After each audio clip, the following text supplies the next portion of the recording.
Best dating advice for people in their 20s. I honestly think this is a subject that is going to get more popular by the year. People keep finding it even more difficult to form relationships that are meaningful, that feel safe and thrilling and everything that a relationship should be. So for those of you who follow me on my socials, you have literally seen my relationship unfold, the life with my partner, how he treats me, our beliefs, how we handle our relationship, the happy, safe place that we are at the moment. And so you have asked me to talk about it times and times again, so I'm about to do that, and I am about to give you my best advice, especially if you are in your 20s. And these are exactly the advice that helped me to be in the safe, happy and thrilling relationship that I'm currently in. And that brings me to my first advice, which is definitely adjust your expectations. And I know that nowadays what's trending on the internet is saying to people that we should take people as they are, like you are enough, you are perfect, I am okay, like I'm the most wanted person, I am full, I'm this, I'm that. And I'm all about, like self-affirmations and, being full of confidence and self-respect. But I don't think when it comes to relationships, this is the way that you're supposed to be thinking. And let me explain what I mean. I totally believe that the possibilities out there are infinite. I truly believe that you can become whoever you want to become and that you can be with whoever you want to be. But you need to understand the market. So if you are someone who says, I want to be with a man that is a provider, has XYZ qualities, believes in XYZ things, these are all expectations that you are having from the other person. So then you're going to have to ask yourself, is that person with these qualities are going to want to be with someone like me?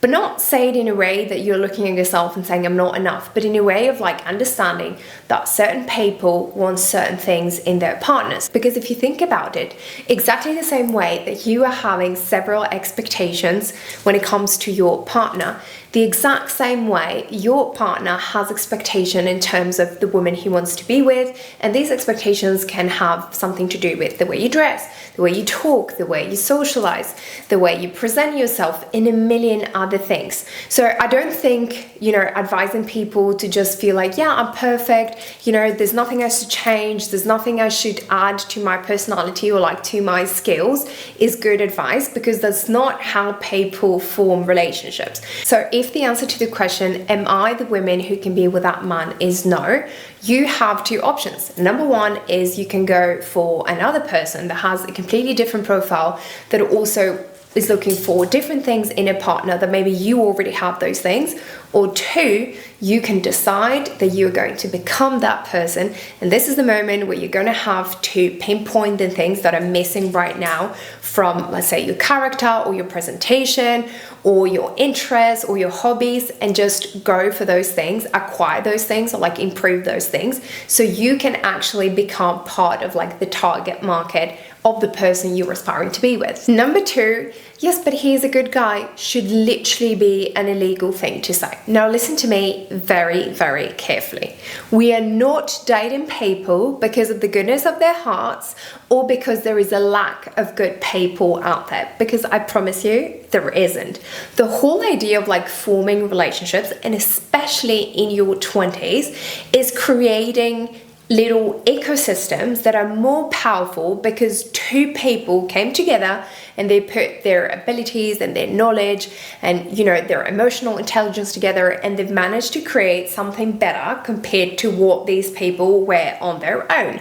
And so if we start making the absolute bare minimum, which is being a good person, a standard for dating or a reason to be with someone, then we are in serious trouble. Number three is watch out for indifference and literally run.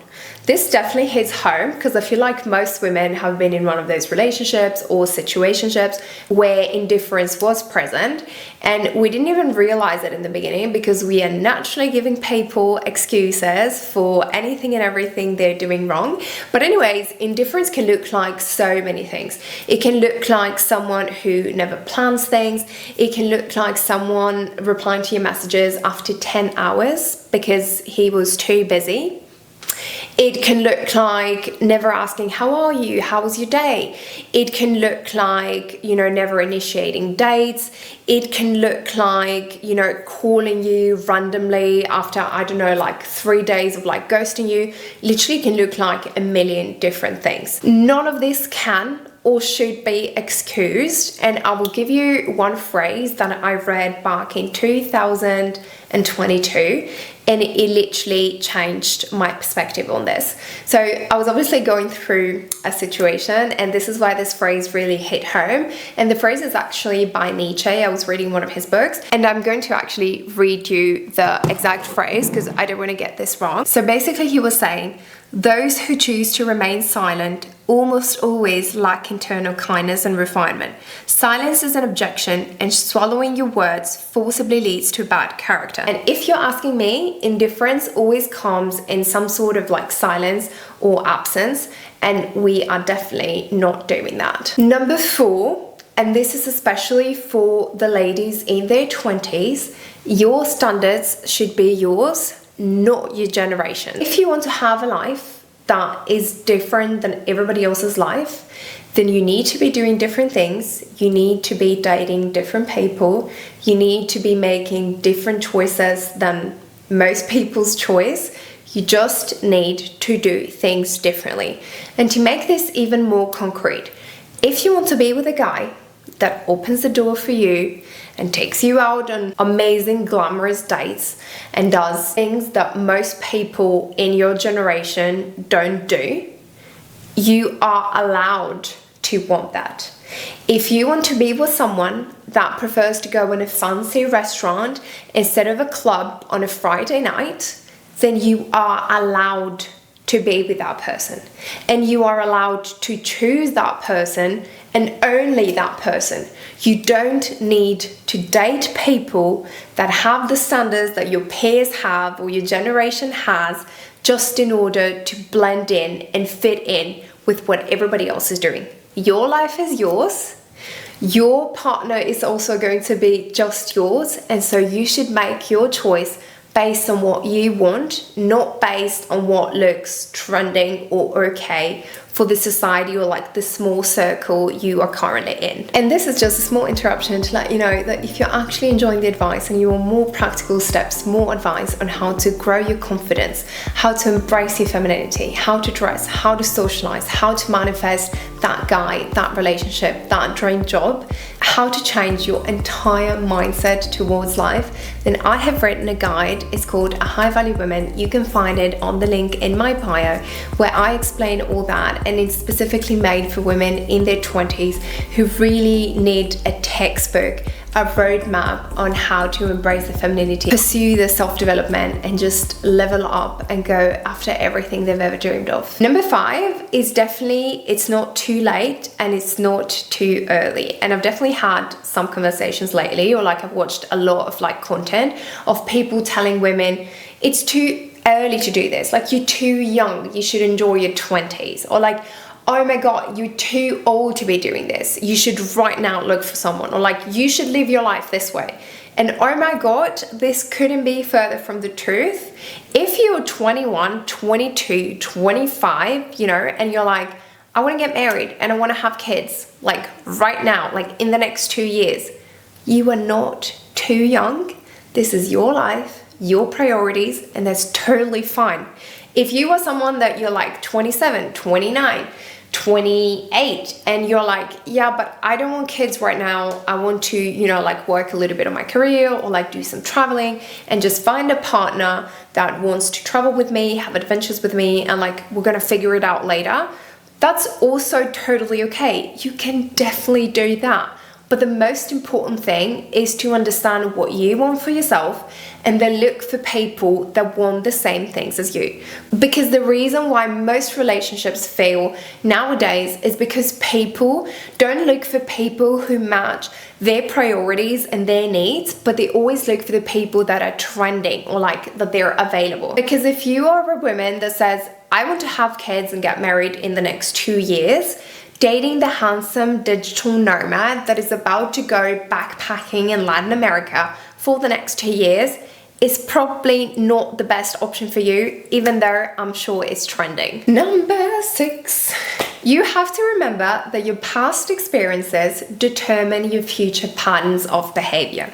And what I mean by that is that, especially in our 20s, most of us, we just moved out of our parents' houses or wherever it is that we grew up, and we just try to figure it all out. And the most normal thing ever is to basically, especially when we get on like intimate relationships, is to bring back the patterns of behavior that we had growing up, the sort of interactions we had with our families, our friends, and like the people that were the closest to us.